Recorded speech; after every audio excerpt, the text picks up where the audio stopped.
What's she doing out there in the harbor, huh? What's she looking at? That's what I'd like to know. How does this whole system work?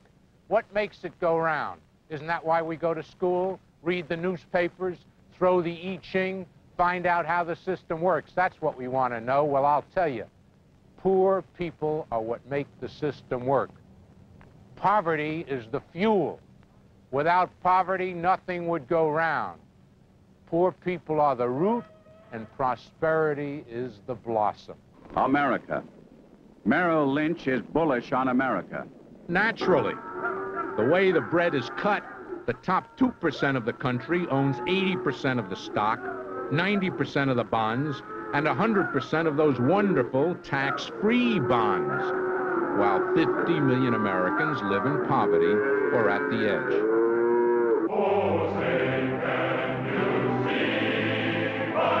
Sure, eating lead paint, sleeping with cockroaches is a hardship, but you've got to keep the pressure on the poor, keep them off balance, make them thankful for whatever does come their way. I mean, would you be willing to do all of the crummy, scurvy, crappy, boring, nothing kind of work that has to be done? We want interesting, challenging work, right? Work with a future. But then what about the laundries and the automats and the pocketbook factories and the mental institutions and the strip mines and the sweatshops? Who's going to do all the pushing and pulling and sweeping and cleaning? Well, if you've lived in a slum, it helps you develop that healthy mental attitude toward failure. Defeat seeps into your system by osmosis. Well, you see, I didn't finish high school.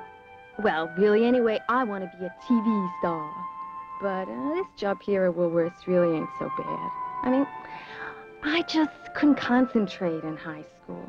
I mean, I like to think about nice things, but there was always trouble in our school. Drugs, fights, stealing, you know, all the regular stuff. But don't get me wrong, I am definitely bullish on our type of political economy, despite the fact that I have been rather definitely fucked over. Now get this, 1/3 of the workforce in New York City makes less than $100 a week. That's 1 million men and women, although a lot of them are illegal immigrants. Christ, the whole town runs on their backs. They're subsidizing us. If they got a living wage, half of the businesses in this town would fold. Finito. I mean, look at the World Trade Center, Rockefeller's pyramids. Without the deprived, we couldn't have that kind of depravity. I'm telling you, the 50 million poor people in this country are the rock and the foundation on which it's built. And if you think anybody's going to tamper with that, you're sadly mistaken. They are like electricity. They keep things running. And of course, it's not just the local yokels. We've got this wonderful device for zapping the poor folks overseas. It's called the Multinational Corporation. It taps 12-year-olds in textile factories in South Korea, old ladies in Taiwan, folks in Puerto Rico and Mexico and the Persian Gulf, etc., etc. You have a friend at Chase Manhattan. But let's not be too hard on big business. Us educated folks, us academics, we get part of the take also. Did you ever stop to think how many poverty professionals there are? Teaching in the social work schools, running the service agencies, administering the training programs, examining the grant applications? I have this wonderful job working with drug addicts and delinquents and ex-convicts, really all of the victims.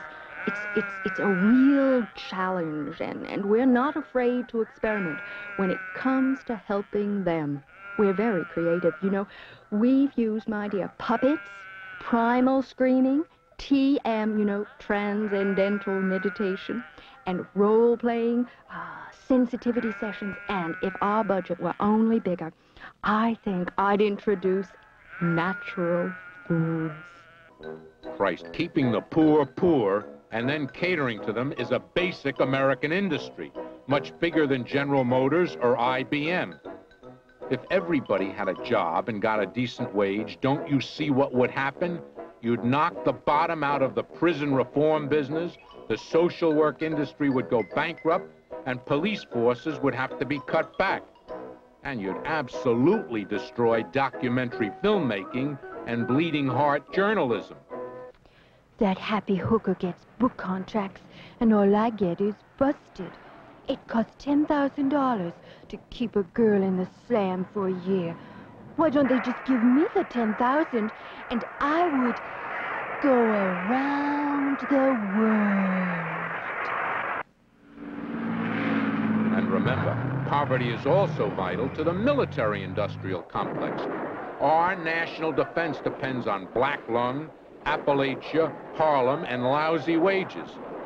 Otherwise, the Pentagon couldn't get anybody to enlist in their volunteer army. How many of you guys are planning to serve? The world's greatest patients deserve the world's greatest nurses. If you're a nurse, see your Army recruiter. Don't you see it? Full employment is a menace. Not just for the generals in the Pentagon, but for this whole screwed-up economic system. When there are plenty of jobs, you have some bargaining power. If you don't like the way they are treating you, you can get another job. So, with full employment, you can ask for higher wages and better working conditions, and being fired then isn't so tragic. Most employers have a natural prejudice against this situation. That's why the wizards up at the top say the economy works best with 6 or 8 million unemployed. Kind of a subtle reminder to the folks on the job to behave themselves. My credentials? I'm a journalist. But what the hell have credentials got to do with it anyway? Haven't we had it up to here from the folks with credentials? I mean, now they're going to start feeding us synthetic proteins made out of old automobile tires and wood chips because of the high price of beef. I mean, credentials are nothing but a license to lie. Just wait a little while. Have patience. Soon there will be a fairer distribution of wealth in America. The poor will get a better break. My fellow Americans, forget it. That's not the way the system works. But hell, economics isn't everything. There's the heart and the spirit. And the poor are an enormous force for good here. They boost our morale. Ego, baby. Ego, baby. That's what I'm talking about. Ego. We look down at the clowns, the jokers, the schlemiels, the losers, and we get that great up feeling. We know we are superior. And hail to the poor.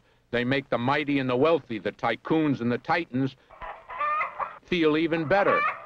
Without poverty, they could not have their philanthropy. No charity balls, no foundations to fund wonderful humanitarian projects. If the poor weren't there to fiddle and fondle with, how would we know what wonderful folks are up there in the driver's seat? Why look at the seamy side of ITT in Chile, or how it connived with the Justice Department, or fed old Dita Beard to the shredder? Look instead at the sunny side. Doesn't ITT sponsor the Little League in Puerto Rico and give scholarships to the Navajo Indians and hire the handicapped and train blacks in Newark?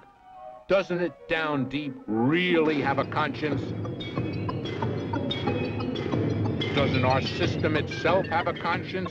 Aren't we giving the poor every opportunity to bootstrap it? Aren't we giving the poor every opportunity to bootstrap it? Aren't we giving the poor every opportunity to bootstrap it? Aren't we trying to boost the minimum wage? And didn't they just raise Social Security? And now they're talking about a national health insurance plan. I mean, what the hell do they want? If you make it too easy for the poor people, who's gonna live in the slums and do all the shit work and fight in the army and keep our country safe and strong? Who's gonna do it? Not me, baby, and not you. So, fellow truth seekers, I say God bless our 50 million poor. Without their enormous sacrifice, their sickness, their shorter lifespan, their higher incidence of mental illness and joblessness, without their wonderful patience, and passivity, without all that sacrifice, the rest of us would be worse off. That's the way things work. That's the way the eagle shits.